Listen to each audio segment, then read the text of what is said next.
All the action from the first day of the British rally in 20 minutes here on BBC2 after an impish start.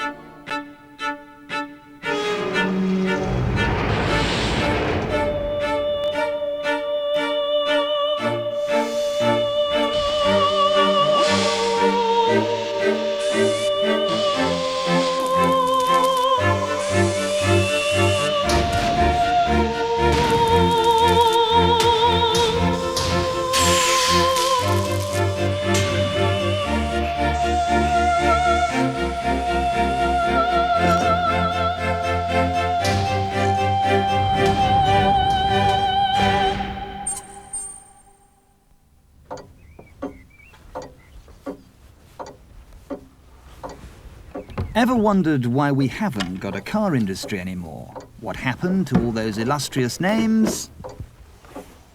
Then all we need to do is to consider the Hillman Imp, the perfect exemplar. The wrong car, built at the wrong time, by the wrong people, in the wrong place. A story of missed turns, mad moves, and a startling inability ever to pass go.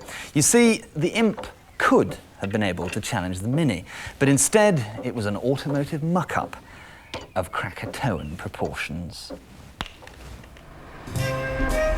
Why was the Imp rushed to the showrooms half-finished? Why did a shopping car need a high-tech aluminium engine? And why was that engine in the back when everybody else was putting theirs in the front? Such rash modernity was surprising coming from men like the Roots brothers. As conservative as the House of Lords, they'd built an empire from churning out bourgeois family saloons, compared to which their new prodigy was positively impish. Roots had been doing very well, thank you very much, selling elegant, ritzy cars to Middle England, and they should have known that if they took on an all-new design, in an all-new factory with an all-new workforce, things were bound to go horribly wrong.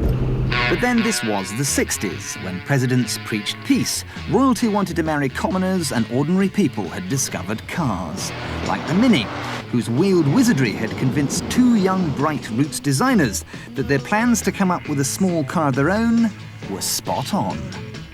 Well, Mike Parkes and I were very good friends, so we went to the Director of Engineering, B.B. Winter, and said to him, we could design you just the car we want. And he said, all right, get on with it then. The car became known as the Slug, presumably from its appearance, but it didn't get a proper code name till much later on. With the high cost of constant velocity universal joints, front-wheel drive was out of the question, and that actually having a rear engine was the most economical layout at the time.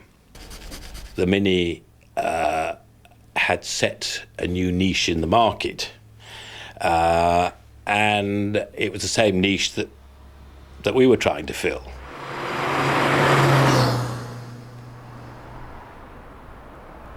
I've worked at Rover for 33 years. I own a classic Rover, and part of my job is to promote the world's greatest small car, the Mini. But I've got a confession to make. I'm an Imp fanatic.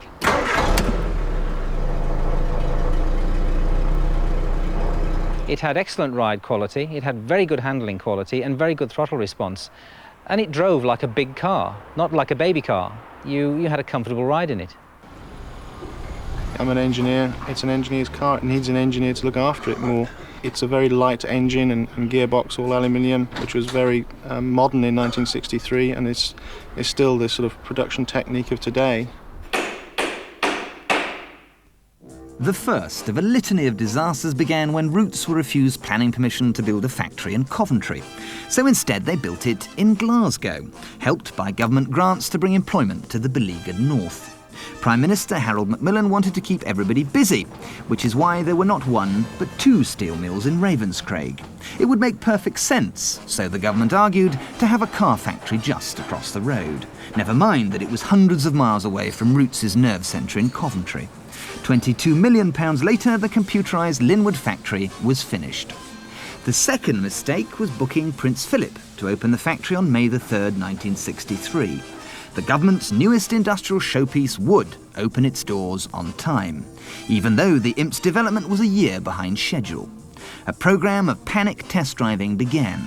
Anybody who could hold a steering wheel was roped in. No experience necessary. You can imagine what it was like with a group of people aged 18, 21, something like that, being given prototype cars and asked to drive them together, but not do anything silly, and just to put miles on them to see what would happen to the cars. Were they going to be reliable? Was anything going to drop off? What were going to be some of the difficulties of the owner-driver? We tended to drive as you might expect a group of people of that age group to drive. We very much enjoyed it, and we tended to drive very often as a group. And so sometimes you would find that the 6 or 8 cars would be going along together, as if tied together with a piece of string. And when we did this after dark, the front chap would have his headlamps on, and the chap at the back would have his lights on, and the blokes in the middle didn't. But we could see what was happening from the people in front of us. There was one particular chap who first of all managed to run into a steamroller, which we thought was pretty good because they're very fast-moving objects, and the second thing he hit was a truck full of railway sleepers. After that, he was taken off the driving. In the rush for the royal deadline, nobody noticed that the Imp's sidelights were illegally low. There wasn't time to change them, so Roots hiked up the front suspension, leaving their new baby bow-legged.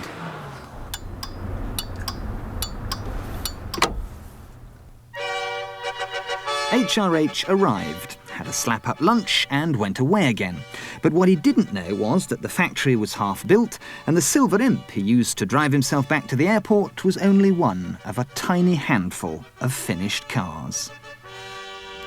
We had about 20 cars, and each trailer load took about 7. And so the cars were run through one door onto a trailer, and the trailer subsequently was driven out of the factory. A continuous stream of Hillman Imps left the factory on these trailers, but in fact, there were 20-odd cars and 3 trailers. At £508, the Imp was 60 quid more than the Mini. It might have looked more daring and modern, but it was a shopping car with an engine where the groceries should go. We had a lot of luggage capacity in the front. But people expect to put luggage in the back of a car. We came up with the idea of having the rear window opening so you could put luggage in through there. And I suppose it was the start of a hatchback, really. My feelings about the Imp now are very much like my feelings toward my children. They've grown up with you. But after a point, it's up to them as to how they develop. Development was left to owners. Billy was dark red colour, and I had an uncle Billy, and he was quite a difficult chap sometimes, and Billy was too, because he didn't always start. Ethel was, I don't know how she got that name, but Olive's called Olive because of course she's olive green. And my grandma was called Olive. She's special, she's special to me. I've had her a long time now, and she's just so cute. But all the devotion in the world couldn't hide the Imp's less than perfect quality control. A string of industrial disputes didn't help either. And the build quality was dire. An early production Imp was taken down to Coventry for inspection, and the panel gaps were so huge you could have driven a Dennis bus through them. As for the logistics, they were completely and utterly barking. The aluminium engine block was cast in Scotland, then shipped 500 miles to the Midlands to have the head, crank, pistons and sump bolted on. It was then shipped 500 miles back to Scotland to be fitted in the car by a Bolshe Glaswegian workforce who made Karl Marx seem like a moderate. I wouldn't say Bolshe. I think that's the wrong word altogether. An element of disagreement with the pay systems at Linwood compared with Coventry. The workers there felt that they should be paid exactly the same, even when it was explained that when they reached output figures, they would be paid the same. I have here the actual logbook from the car assembly block, and it makes very interesting reading. Here's a typical day. 8:45, union meeting. 9:30, forklift truck damages bodies. 10:30, fuses blow. 11:15, union meeting. 12 o'clock, complete plant shutdown. There are all sorts of stories, like a guy in the casting department having a double life making golf clubs, and the personnel manager leaving in a fit of rage and burning all the personnel records. And it wasn't just the production line that stopped. Test drivers may have been all over the world, but the Imp never sat in a traffic jam on a high street. The cars just went flat out for several hours and then back again to the base, whereas the person buying the car for themselves would simply have gone out shopping in it and just done a few miles, maybe got the car half warm and then gone home in it. And that led to, I think, a lot of the overheating problems with distortion in the cylinder head and cylinder block. I would say the car wasn't properly tested before it was released to the public. Prince Philip was opening the factory, and really the car wasn't really fully tested to go out on the road before the launch. If they'd given them another 5-6 months, all these modern features that we knew on the Imp at the time, they could have been fully developed, and I don't think we would have had many problems at all. In fact, it would have been a world beater. Not according to the press. 6 months after the launch, Motoring Witch described 10,000 painful miles in a brand new Imp. It would perhaps have been naive of us to have expected trouble-free service from a car of new design made in a new factory. And we certainly didn't get it in the first 6,000 miles, having to replace 2 gearboxes and most of the throttle linkage. We wish we could be more enthusiastic about the immediate prospects for its reliability. But you know, for all the brickbats, it was a decent little driver. It would hum along at 70 to 80 miles an hour. It had a posh interior, horizontal speedo, jaunty little indicator stalks. And as for that much maligned lump of aluminium in the back, well, that even had a racing heritage. It could trace its lineage all the way back to the Lotus Elite and Coventry Climax. All in all, it felt sporty, expensive and upmarket. It was, after all, a Hillman. Despite a modest 875cc, in the right hands the Imp was a nice little mover. So Roots enlisted the help of a Dublin dress designer, Rosemary Smith, and sent the pair off for a spot of rallying. A win in the 65 Tulip did both their reputations a power of good. Things were looking up. There were quite a few all-women's crews in those days, but there were very few, and Norman Garrett saw this, there were very few 6 foot tall, very young, very slight, sort of modelly looking blondes driving cars. And that's why he took me on originally. He thought this would be great for publicity, which it transpired it was. But he actually hadn't reckoned on the fact that maybe I could drive also. When we were at the top coming down, we could just virtually pass anything because it was so nippy and so manageable. It was very, sure-footed. But when you got to the bottom and you had to start going up the far side again, because straight away the lack of power, that's when it came in. And you were just there and you go chug, chug, chug, chug, chug, chug, chug. No Saturday afternoon on the telly was complete without a posse of racing Imps. The car's finest hour came in 1970, when George Bevan and driver Bill McGovern won the British Saloon Car Championship in a £315 homemade racer, and they did it again in 71 and 72. But no amount of laurels or trophies could galvanise flagging sales. Sporting fastback versions like the Chamois and Stiletto seemed camp compared to the butch, all-conquering Mini Cooper. As for the Husky Estate, well, it looked just like a hearse. There was even a dinky little van, which in a perfect world should have sold very well indeed, but it didn't. The fleet market had heard all those stories of unreliability, so they just went out and bought minivans instead. Roots got very, very close to signing a deal with the GPO, who had several on test, but they came back shaking their heads as well and pronounced it far, far too fast for all those lead-footed postmen. In 1967, American car giant Chrysler took over Roots and threw some badly needed dollars into a heavyweight advertising campaign. Could they make the Imp glamorous? Well, I'd seen it at the motor show, and I fell in love with the fact that it was so compact. It was a lady's car, definitely a lady's car, and then having done a test drive, if you needed to get out of trouble, you put your foot down, and it really, really zapped. I had a beautiful Afghan hound called Albert.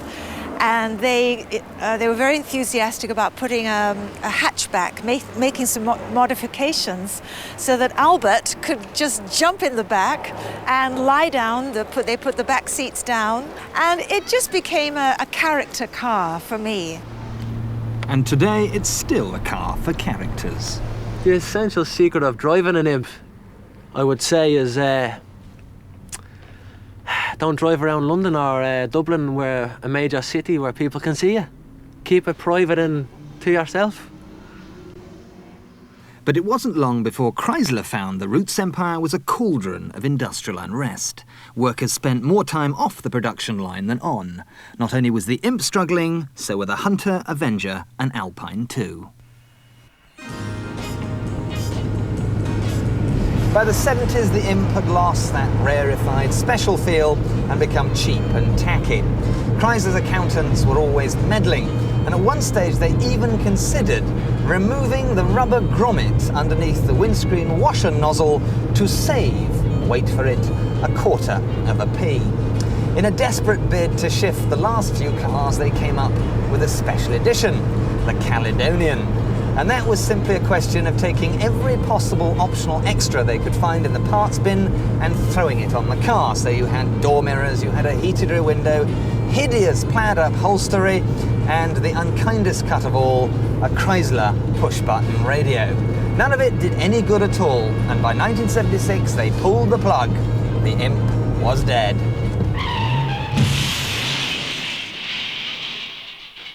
"18 years after it opened, the computerised car plant was left to the bulldozers. With the closing of the factory, of course, the Hillman Imp was dead, the factory was finished, and there was thousands of people out of work, and to this day are still out of work.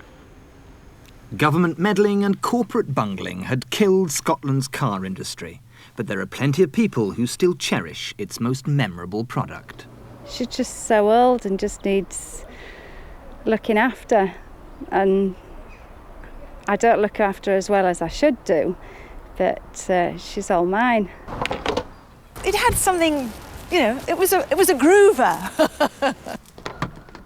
It has a lot of history, has its own feel to it, and I just loved it, you know what I mean? It was fun. They're just great little cars. I like them. The story of the Hillman Imp is one of complete and utter tragedy.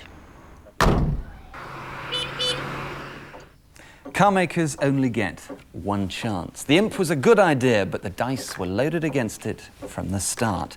The public never forgive or forget unreliability, and the 60s motor trade were far happier tinkering with their Morris Minors than this newfangled Scottish upstart.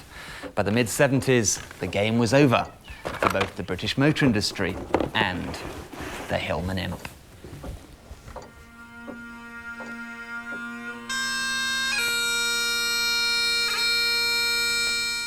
Another Car's the Star in 2 weeks here on BBC2, and there's more motoring on the way with an exciting first day from the Rally of Great Britain. The Top Gear report is next.